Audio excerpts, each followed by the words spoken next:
Baik, bismillahirrahmanirrahim. Perkenalkan, nama saya Muhammad Rizky Pratama dengan NIM 1916030020, jurusan Manajemen Bisnis Syariah, akan mempresentasikan berupa proposal makalah yang berjudul Semelu Kokopet. Semelu Kokopet. Bidang usaha saya yaitu media tanam yang berasal dari sabut kelapa atau kokopet. Kulit buah kelapa alias sabut kelapa mempunyai nilai ekonomi yang tinggi. Sabut kelapa ini juga sangat mudah didapat karena banyak dijumpai sepanjang garis pantai Semelu atau Aceh. Limbah sabut kelapa ini hasil dari selesai panen warga sekitar yang melakukan atau mengambil dagingnya saja. Selanjutnya itu aspek pasar dan pemasaran.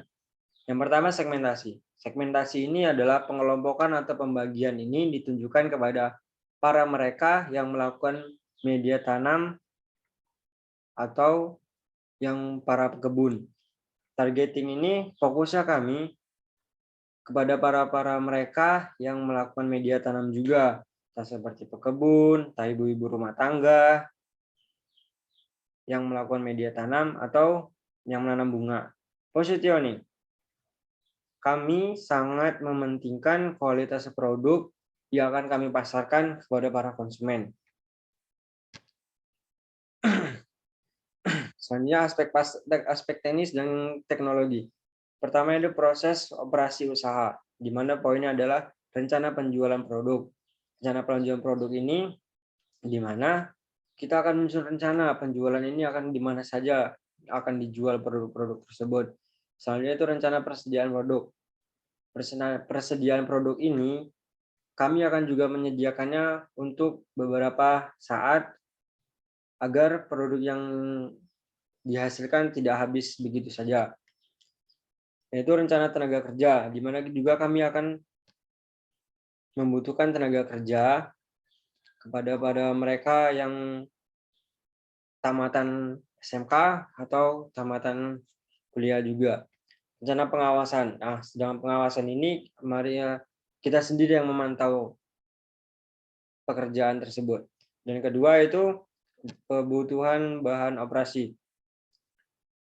Yang pertama poinnya adalah pendanaan. Di sini kita pendanaan harus ada dana-dana untuk melakukan usaha ini. Dan kedua itu pengawasan. Pengawasan itu juga perlu, sangat penting juga. Dan ketiga pemasaran. Nah, yang ketiga pemasaran ini bagaimana cara kita memasarkan produk-produk kita agar supaya menjadi lebih berkembang.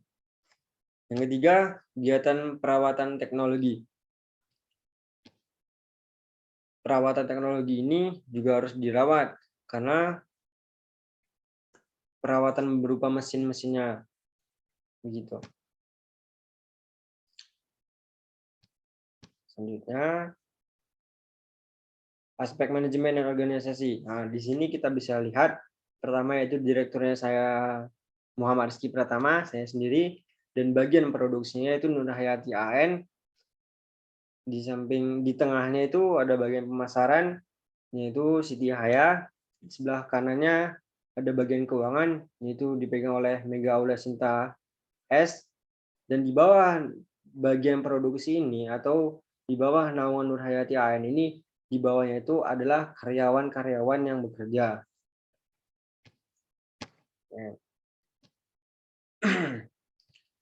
Ini aspek keuangan yaitu pasar dan kapasitas.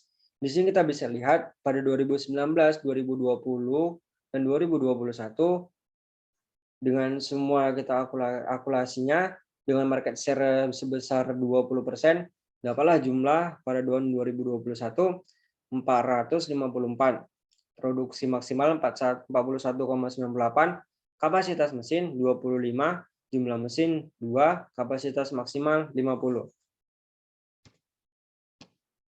Gaji tenaga kerja langsung. Upah per hari yaitu 25.000. Jumlah hari kerja 288. Jumlah pekerja 3 orang. Jadi total biaya tenaga kerja itu 21.600.000. Tenaga kerja tidak langsung di situ ada owner, staf pemasaran, staf keuangan, staf produksi. Udah, total biaya tenaga kerja sendiri dari semua itu 40.800.000. Dengan asumsi kenaikan gaji yaitu sebesar 5%. Investasi. Di sini kita bisa lihat ada aktiva berwujud, yaitu pertama ada mesin penggiling, sekop, angkong, cangkul, dan kendaraan. Dan jumlah unitnya, mesin penggiling 1, sekop 2, angkong 2, cangkul 2, kendaraan 1. Dengan nilai sisa sebesar 20%, dapat total pertama totalnya itu 12.940.000 dan depresiasinya sebesar 2.206.019,5 rupiah. Jadi total investasinya ada di sini.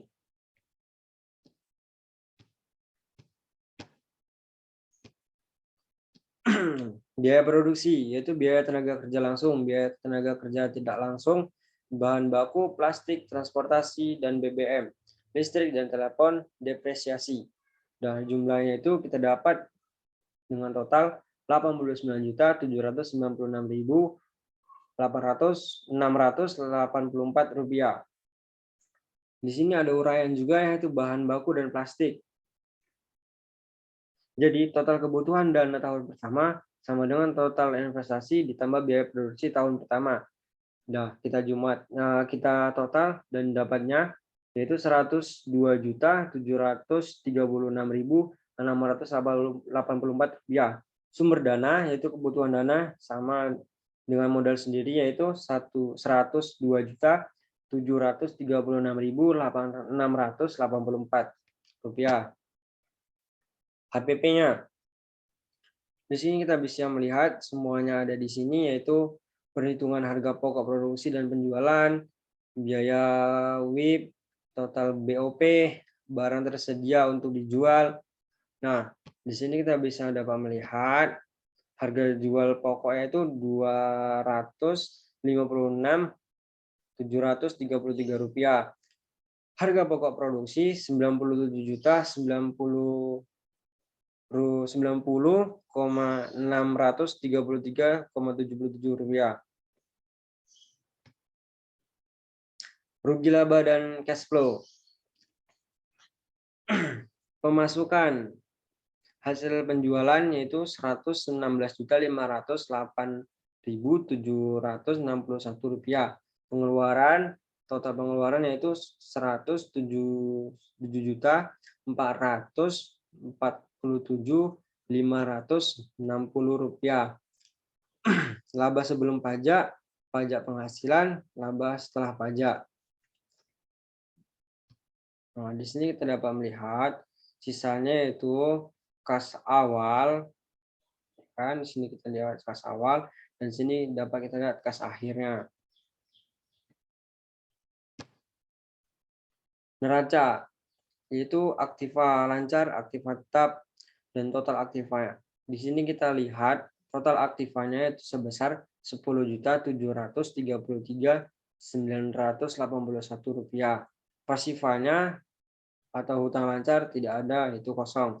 Modal Rp454.248.077. Rugi atau laba Rp7.248.961.